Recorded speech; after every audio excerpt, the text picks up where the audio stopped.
What's going on, guys? Welcome back to my channel. Today's video is another episode of the Never Seen It series, where I let you know my thoughts and opinions about movies I've never seen before in my entire life. Do I love them? Do I hate them? But most importantly, do I recommend them to you? There's always a best and there's always a worst. Everything else kind of just falls in between. So before I show you what I've been watching, if you are brand new here on my channel, you love physical media and everything to do with movies, but you are not yet subscribed, then hit the red subscribe down below, as well as the like button, but most importantly, the small notification bell so you don't miss anything in the future. So let's get into this pile. I have a lot of classic movies to get into and some recent favorites. So starting off with the movie I enjoyed the most, the movie that actually made me cry, which it does happen here and there occasionally, but this one did indeed make me emotional and made me cry. The Green Mile. Can you believe this is the first time in my entire life I have seen The Green Mile? And this is the very first time I've seen it at all. Sometimes I pick up movies that I've seen bits and pieces of, and it's my first time watching beginning to end. I have never, ever seen any clips from The Green Mile. I mean, I've seen like pictures and things like that, but never actually watched any of the footage from the film. So this is pretty much a 3-hour movie.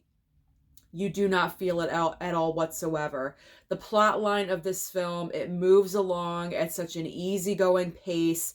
You are invested in this film. You want to know what's going to happen next. Tom Hanks is fantastic. Michael Clarke Duncan. What a loss. It is such a shame that unfortunately he passed away and we lost his talent because he was absolutely incredible. This is an all-star cast. Everyone in this movie stepped up their game and they were fantastic. And Sam Rockwell, one of my men, is also in this movie and he is disgusting. He is so nasty in this film. But overall, I enjoyed it. I'm in the camp of The Green Mile. I think The Green Mile is better than Shawshank Redemption. I know there's that kind of like, which one is better, Shawshank or Green Mile?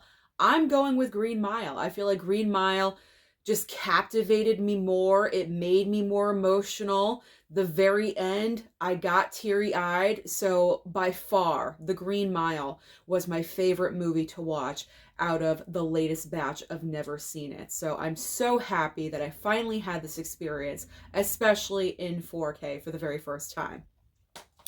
Okay, moving on to another. This is a classic film. This is a classic film. We are talking a 60th anniversary classic film, and it is To Kill a Mockingbird. This book is required reading for like every single person in grade school, or I think junior high, at least back in my day anyway. Everyone had to read To Kill a Mockingbird. And I remember watching this movie way back in the day. I think I had to watch the film along with when I was reading the book. It was one of those interactive things. You read the book and then you watched the movie afterwards. But I hadn't seen the movie since then. And we're talking 30, 35 years that I haven't seen the movie. So an extremely long time. Classic black and white film. And lately for me, black and white movies are an extreme comfort. And this is definitely one of those comfort movies for me. I put it on, grabbed my blanket. Mama Blu-ray watched it with me. We experienced it together. And what a great watch. Oh my gosh. Gregory Peck in this movie is ultimately fantastic. I know I said the same thing about Tom Hanks. He was fantastic in The Green Mile. But truly, these men are amazing and incredible in these films. They just captivate you. They grab your attention and they don't let go. You are just mesmerized by what they're doing on the screen in front of you. And that's why they're such incredible actors. Tom Hanks of this generation and Gregory Peck of that generation. Just so fantastic and amazing. So to revisit To Kill a Mockingbird was such a pleasure. And yes, this is a longer movie as well, but you don't really feel it. The plot line keeps going. And it was just, it's an incredible, great movie. It looked fantastic on 4K. So if you have not picked this one up yet, then please do. Pretty much any black and white film looks incredible with a 4K upgrade. But To Kill a Mockingbird looked really nice. So definitely invest and pick up this movie. Okay, we are going from one black and white film to another, and this time we're going to Hitchcock with Rebecca. Yes, I watched a Criterion. So Rebecca is a movie that's been in my I need to watch pile for a really long time.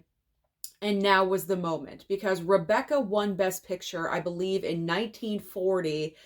Man, this was an incredible film as well. All of these Academy Award winners and nominees, I picked some really good ones. So Rebecca is the story about this woman that runs into this very wealthy man on vacation, and she's kind of like an assistant or a helper to this really obnoxious woman.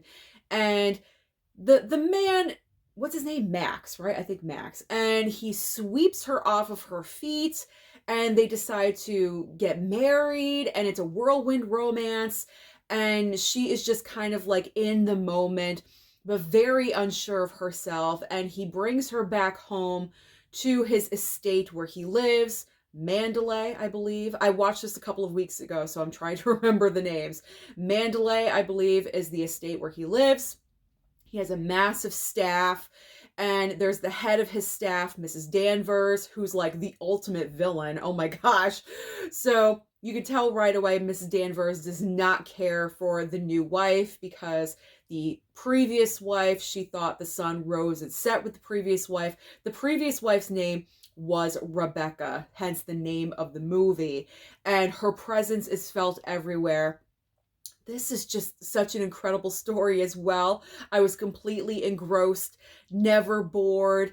This was a different way to go for Hitchcock. I gotta say, in the beginning, it didn't seem like a Hitchcock movie, but when you get to the very end, it becomes kind of like a twisty story. And then you're like, okay, there's the Hitchcock. Then it all makes sense. This does have some twists and turns in it, and it was extremely enjoyable. I enjoyed this one a lot more than I thought I was going to. So if you like twisty movies with some mystery and you've never seen Rebecca, then please give this one a chance. I do recommend it, because July is right around the corner with that Criterion sale. So if you don't own Rebecca yet, then definitely pick this up during the Criterion sale in July. This one I highly recommend as well. Okay. Going back to another 4K, we have Adaptation with my man Nicolas Cage. I watched this one because Meryl Streep is in this movie as well.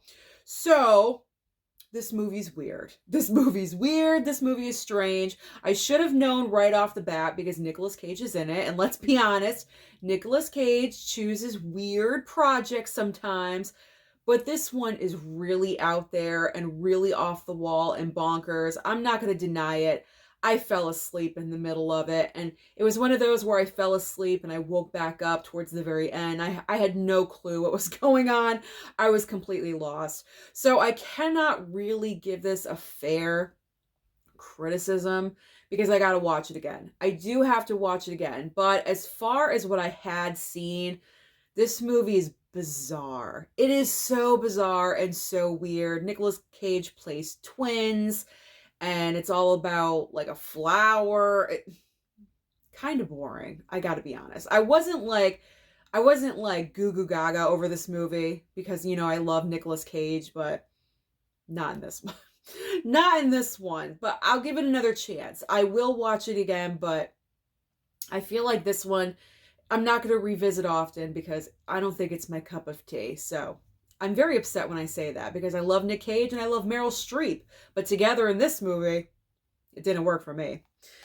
So I don't know. If you're not into the wacky and the bizarre, hold off on Adaptation. Wait for a sale or something. I don't know.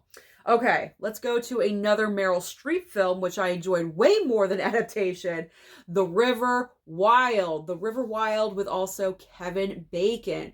This one was good. This was kind of like action, thriller kind of film. Not used to seeing Meryl in a role like this. Let me tell you something. She must have built up her upper arm strength training for this movie. Now, granted, I know she probably didn't do everything in the film, but she probably did as most as she could. And as a river rafter, as you could see her, I mean, look at her, come on. Like, this is what she's doing in the movie. She's leading her family on this vacation, and they run into Kevin Bacon and actually John C. Reilly and a third person, but they kind of dumped the third person. So Kevin Bacon and John C. Reilly, they're sketchy characters in this movie, and they're not really people you want to run into on vacation. And things happen. Meryl has to save her family, and she knows this river course. She's done it before. It's extremely dangerous, and she's the only one that could lead Kevin Bacon and John C. Reilly through this river, like, rafting pathway, course, whatever you want to call it, because it's so extremely dangerous, and they take advantage of the fact that she knows what she's doing. Whew, there's a lot involved. There's a lot happening in this movie, but it was so good. This one was so good. I highly recommend The River Wild. If you have not seen it, definitely pick it up. I forget where I got this. I want to say on Groove. I think I picked this up from Groove during like the 3 for $15 sale. So if it's available during that sale, pick it up. It is so worth it. Love Meryl in that movie. I love seeing action Meryl. Okay. Are you ready? Da, da, da, da. I finally watched Gone with the MFN Wind. I finally watched Gone with the Wind. I don't know what came over me one night. It was really early, and I had the time. I had nothing else planned, nothing else to do, because I knew this movie was pretty much like a 4-hour film. And I prefer to watch everything in one time block. I didn't really want to split it up into a 2-night watch. So I said, you know what? It's like 7:30 at night. Let me put it in. Let me put it in and I'll watch it. And I did. Oh my God. I finished it all in one night. I couldn't believe it. I can check this off the list. So first of all, Gone with the Wind won Best Picture, other awards as well. It won 10 Academy Awards, but it won Best Picture in 1939. Vivien Leigh in this movie is so unbelievable. No one else could have played Scarlett O'Hara better than Vivien Leigh, and she did win the Oscar for Best Actress, and that was just an automatic. She's pretty much in every scene of the movie. She is the movie. She is incredible. So watch this film based on her performance alone, because she's just undeniable. She is the character. Now with this film, we got to get to the pros and the cons. Obviously, one of the major cons is how they portray African Americans in this movie. And it was, I believe, a couple of years ago. People were burning their copies of Gone with the Wind. And I mean, unfortunately, this movie will probably never get a 4K upgrade based on the fact of how they treat African Americans in the film. Then we have to remember, back in the day, that was their way of thinking. And I'm trying to be delicate with the situation because I don't want to say the wrong thing. Do I think how they treated people, African Americans in this movie was correct? No, of course I don't. They were portraying stereotypes that were absolutely wrong, shouldn't have been done at all whatsoever. But just because of that, I don't want this movie should not be blacklisted. This movie is a part of movie history.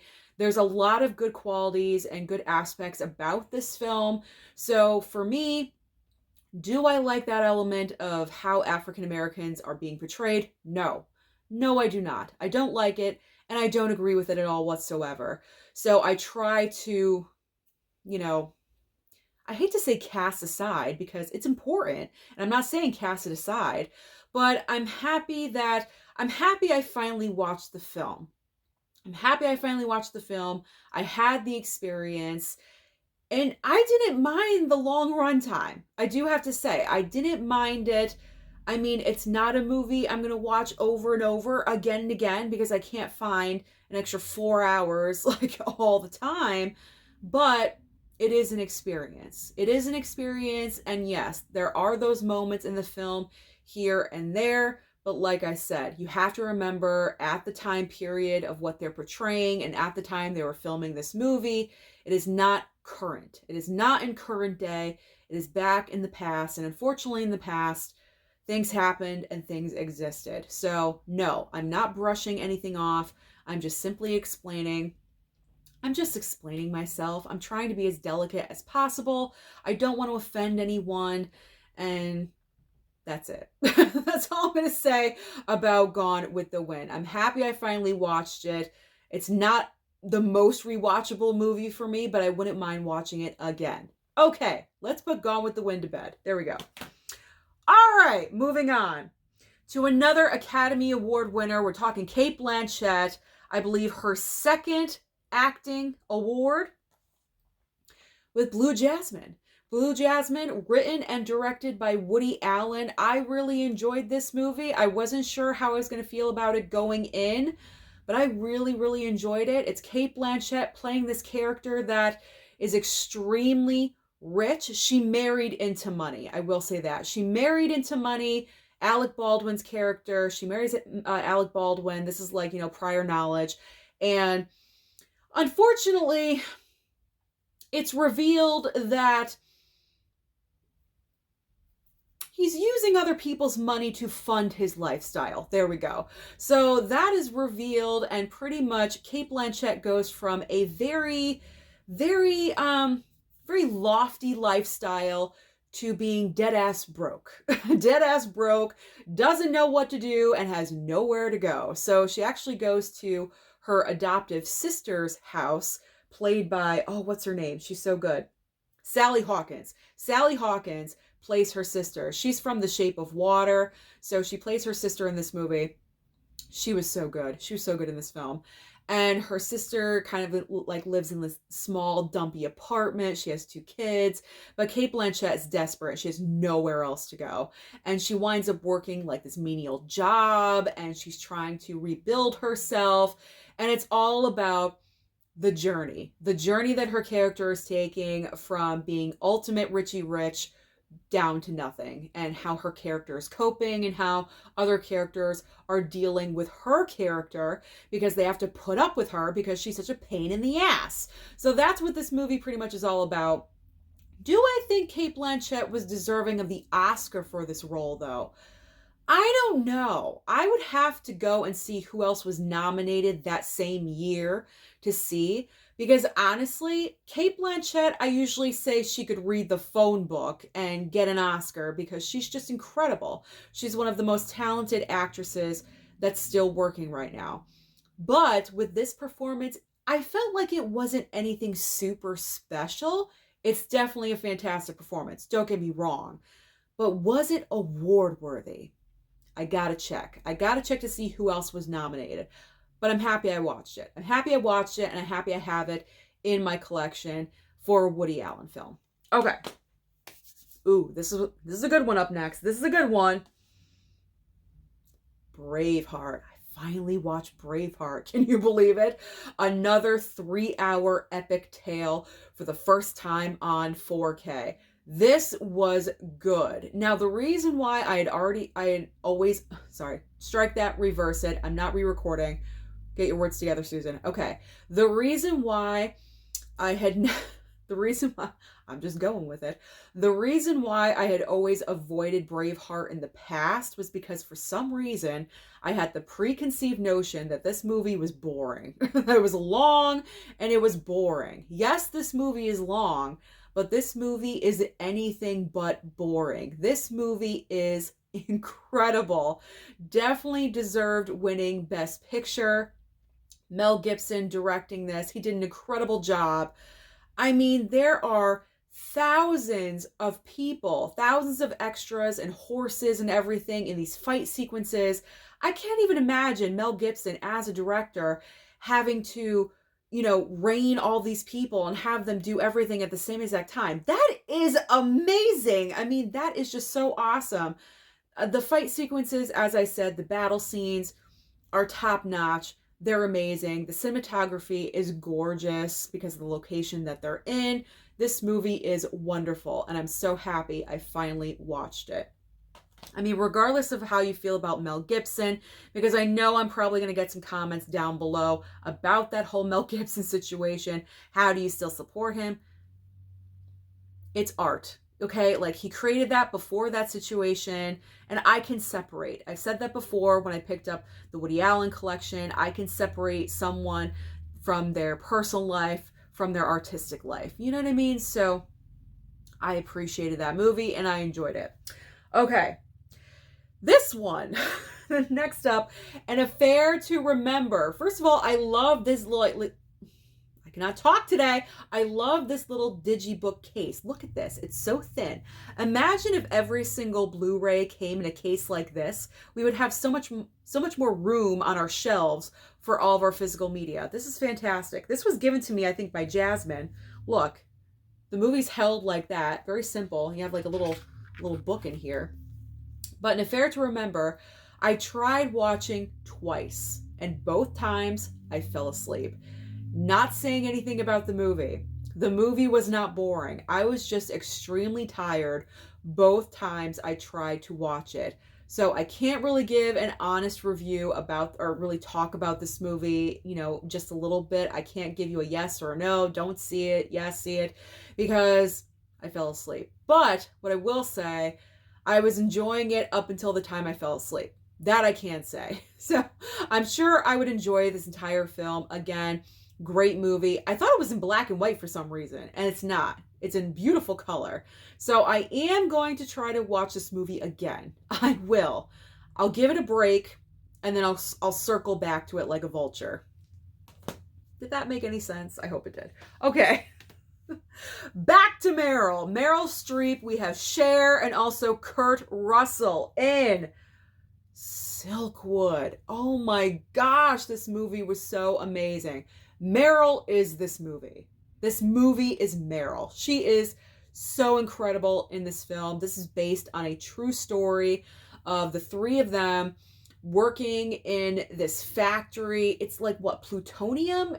And Meryl it's kind of like an Aaron Brockovich type of story where Meryl is kind of like investigating the company or something. I'm trying to say it correctly.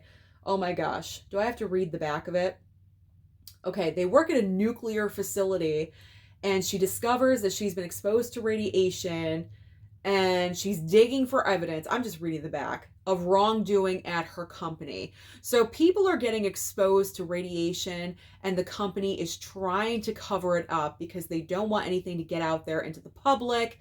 And this is just an amazing true story. I had no idea this was based on an actual true story. So to have that revealed at the very end was pretty incredible. I don't think, did I say on the back? On the front? No.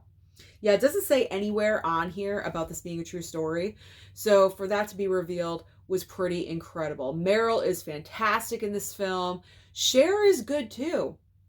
Very much in the background of this movie. I thought they would be more like, you know, co-stars, and they are co-stars, but it seems like Cher is more in the back seat in this movie, and she's not glamorous at all whatsoever. She's very dowdy, as you can see. Very not used to seeing Cher portrayed in this way, but you know what? That's fine with me. That's what acting is, not being yourself. So I enjoyed this film a lot. It's great for biopics or true stories. I do recommend this. This is actually Kino Lorber. So I believe this might be available during the Kino Lorber sale right now. So if you want to pick it up, I highly recommend it. I recommend Silkwood. What an amazing movie, incredible watch. I hope you guys are finding this video entertaining, because I know I'm messing up left, right, and sideways, but we're just going to go with it because that's what I do here on this channel. This is me. I mess up all the time, and you accept me with all my flaws. Okay, I believe now we are getting into some horror titles, because this month is Boutique Label Horror Month. So Scream Factory, Kino Lorber, Arrow, Vinegar Syndrome, horror films. That's what I'm watching. So I've gone through a few of those over the past couple of days that I've never seen. Starting off with Urban Legends Final Cut. Slashers like this, especially 90s slashers, I'm a sucker for. I really am. Because after Scream came out in 96, A lot of the horror films of the slasher subgenre that came out pretty much were trying to copy Scream because that was such a successful formula.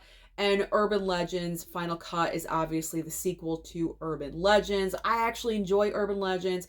I believe this is a movie well, there was only 2 movies, right? So it's kind of difficult to call it a franchise, but I feel like they should resurrect the Urban Legend movie franchise because I think they could really do some interesting stuff with this concept now, today. So with every single, not with every single, but with resurrecting, like with Scream and Halloween and things like that most recently, why don't they do Urban Legend? I mean, they're actually going forward, I believe, with I Know What You Did Last Summer, rebooting that with Jennifer Love Hewitt and Freddie Prinze Jr. So why can't you do it with Urban Legend? Come on, this is a great concept. I really feel like they should go back to this material and turn this into a successful franchise. I'm like all over the place, so I apologize. But this one was fun. Had a great time with it. All your characters you see here, they're in film school and they're trying to make a movie to have them qualify for I believe, the Hitchcock Award that springboards their career in Hollywood. I'd kill for that. So that's a great concept. What a great concept for a movie. I like the film school setup and location. You have a lot of unknown stars at the time, like Jennifer Morrison and Matthew Davis, who I actually met because he was in the Vampire Diaries. So I met him, and also Legally Blonde, the guy in the middle. I met him. I hugged him. I have a picture. I have the proof that I hugged him. Ava Mendes, Anthony Anderson, so many not A-listers. We'll call them C-listers, C and D-listers before they were actual names in this movie. And so I really enjoyed that all-star cast, had a lot of fun. The killer here kind of has a different look. We don't have the classic jacket with the, the hood situation that we were used to from the first film. It's kind of like a fencing mask in this movie. You got some great kills in here. One in particular that it's enjoyable. It really is enjoyable. So I had a fun time with Urban Legends Final Cut. All right, we just need to wrap this up because this does not want to work today. Okay. Pumpkinhead. Pumpkinhead. The most basic story of getting revenge that I've ever seen in my entire life. The plot line of this movie is so very simple. You have Lance Henriksen as the lead character. Yes, Lance Henriksen as the lead character. He has a son in this movie. I'd say what is he, 6, 7 years old, something like that. And they run this little store by the road, and these out-of-towners are passing through. They're obnoxious young 20s, and they're acting stupid at the store, and they accidentally kill his son. And so Lance Henriksen wants to get revenge. So he goes to the old witch in town, because every town has one of those. He goes to the old witch in town, and she resurrects Pumpkinhead to get revenge on all of these, all of these kids. I'll just call them kids passing through town that killed his son. That's it. That's all this movie is about. So Pumpkinhead, this gigantic creature, just goes out there and gets revenge and just slaughters every single one of them. Of course, you have the one final girl that lives and everything, but this one was great. This one was great. The plot line is just so simple. That's all you need. That's all you need. It's so basic. But sometimes with horror films, that's what you need. Just very, very basic. You don't need anything super complicated. And it was fun. I had fun with this one. It's hard to believe I'd never seen that one before. All right, last night I watched Edge of the Axe. Now, from looking at the cover artwork here, it was kind of reminiscent to me of Friday the 13th, Jason Voorhees vibes, just a little bit. So I popped it in last night. I was looking forward to this one. The trip I took with this one. This one was fun too, I have to say. Sometimes with Arrow, I have regrets. Because sometimes with Arrow Video, with their slasher films, they're really corny. kind of borderline bad, and I'm like, why did I pick this up and waste my money? I actually enjoyed Edge of the Axe a lot. This one was entertaining. It kind of takes you on like a little ride of who you think the killer is. A lot of red herrings in this movie. You have the two cops in town. Two, that's it. The two cops in town trying to cover everything up because they don't want any, like don't want to be known as like the murder village or whatever, so they're trying to deny that there's a killer and just say it was an accident. Oh yeah, someone accidentally got killed with an axe. That's not an accident. You know, like they're just, it's so ridiculous. It is so ridiculous, but highly entertaining. Very much entertaining. So I recommend this one. I really do. When Arrow has their sale for $17, which I believe is going on right now, or it was, if you could find this on sale, pick it up, because this was an entertaining slasher. And it does have a twist at the end that I enjoyed. Okay, so now is the time to get into the bottom. The bottom, the worst of the worst, what I just did not enjoy. And I know a lot of you are going to be very upset because, as you can see in the thumbnail, I finally watched Dune, okay? Pop this one in, open mind. I still don't know what this movie is. And I've been trying to think about it ever since I watched it. I don't understand this film. I feel like with sci-fi movies, your brain accepts it. You understand everything that's going on in a movie, in like the sci-fi movie genre. You just get it or you don't. I am not one of those people. I do not understand sci-fi films. I was really concentrating with Dune. I was concentrating so much, I got a borderline headache at one point. I was trying. A lot of you are probably going to comment down below, what are you, stupid? Why did you not understand? I just didn't get it. I just didn't get it. And there's nothing wrong with that. I just didn't understand what was happening. I know spices were important.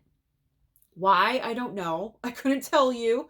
I will say the positive aspects about Dune: beautiful cinematography, gorgeous to look at. Costume design, incredible. Fantastic cast. You have a wide array of stars in this movie. Where was Zendaya? Zendaya was marketed as one of the big stars of this film. She was in it for about maybe 15 minutes tops. That's it. But other than that, I honestly couldn't really tell you a thorough plot line from beginning to end. And that's a problem for me, because if I'm really concentrating and thinking about a movie and I still can't tell you what it's about, it ain't for me. It just is not for me. So guys, I tried. I did. I bought the 4K. I put it in. I watched it. I stayed awake and I watched it from beginning to the end. But unfortunately, Dune and I just do not click. We do not click. I don't get it. I don't know if I'll ever get it, and that's okay, because sometimes you just don't have to click with every single movie. And I'm not sure if I'm going to watch the sequel. I don't know. I don't know if I could do it. At some points, I did find this movie boring because I just didn't understand what was happening. I will say the sandworm, that was impressive. I liked how the sandworm looked, but I just didn't get it. I didn't get it. So Dune and I tried to have a relationship with you, Dune, but unfortunately, we don't click. We don't click. We don't mesh together. So this one was not an enjoyable watch for me, because at the end of the day, I was still confused. I am still confused, and it's weeks later, and I still don't know what this movie is about. But that is not the worst. That was not the worst of the worst. The worst of this batch, and I'm really upset about this because I had high hopes for this. Well, not high hopes, but I was looking forward to watching this. Fender Bender. Don't pick up this movie. I think I picked this up during a Groove sale, some kind of sale. I know I picked it up during a sale. Scream Factory. Yeah, it's Scream Factory. Hello, Scream Factory sale. That's where I picked it up. Don't don't bother picking this up. This has a great concept, but the way it was executed was so freaking stupid. So you have this guy that's intentionally getting into accidents with these women so that way he can exchange information but never call the police. Hello? That is clue number one. He never wants to call the police. You always call the police when you get into an accident. Always. So if you run into someone out there and they don't want to call the police, red flag, okay? Because he might be from Fender Bender. But this guy running into women to get their information, so he has their address, he has their phone number, and then he stalks and then he kills them. So he runs into like this little 17-year-old, and of course, she's like the focus of the movie with her stupid friends, and she's dealing with a boyfriend that's cheating on her. And the final, like, when we finally get to like the action of the movie, when he goes to the house, and of course her parents are so mean in this movie. Can I just say really quickly, her parents are so mean because here she is, 17 years old, gets into an accident. She just got her license. She goes home to tell her parents, and her dad is such a dick, such a blatant dick about it, saying, you can't come with us this weekend because of what you did. Oh my God. Like, what the heck? So totally mean, takes her weekend plans away from her. So she's left at home alone, conveniently enough. So her stupid friends come over with, pizza and everything because of her cheating boyfriend. Meanwhile, Fender Bender over here is plotting to, do whatever. And pretty much every single thing that she should be doing to fend off her attacker, she doesn't do. At one point, these are the rules, guys. We are not new to horror films. These are the rules. And she avoids every single rule. Here she is calling out hello. Hello, are you there? No, you don't do that. You don't call out hello. She's not turning lights on. She's hiding in a closet at one point. No, you don't put yourself in a closet. You don't do that shit. Pretty much everything, like I said, that you're not supposed to do, she's doing. And then the ultimate at the very end is when she freaking has Fender Bender, and for somehow, by the grace of God, she gets this guy, and she got a weapon, and she knocked him out. Does she continue to knock him out? No. But here's the thing that's even more stupid and more dumb. So Fender Bender has like his weapon here. You see this? Like a knife situation. Literally, he's on the ground. She beat him in the head. The weapon he has is like 3 feet away from him. Does she ever take the weapon and plunge it into him? No. Hello? You take the weapon and you put it into his neck. You cut his neck. You cut his artery. You put it into his chest. You do anything you gotta do. This dude is literally trying to kill you. It's called defending yourself. You're not going to get charged for a homicide. Just do it. Does she do it? No. No.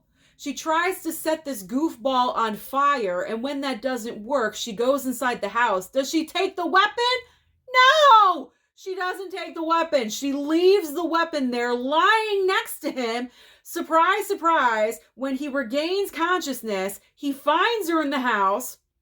I'm just going to tell you, he kills her. He ends up killing her. So he kills everyone, the friends, her, the boyfriend that cheated. He came over. He killed him too. All of them are slaughtered. All of them are dead. And he puts all of them lined up in cars outside. They're all sitting there in the driver's seat, dead, looking stupid. And there she is, dead as well. Imagine what her parents are going to think when they come home from their weekend and they see their daughter dead. Because they were jerks. And they said, you can't come with us for the weekend. And that was it. That's how the freaking movie ends. That's how it ends. Like, what the No, this is not a good horror film. This is not good. Not good at all. Don't waste your time. Don't waste your money because it is pointless. And you know what? It's deserving of a throw. So those are all the movies that I've been watching over the past couple of weeks. Comment down below and let me know, what have you been watching Don't forget to like and subscribe before you leave, and I'll see you next time.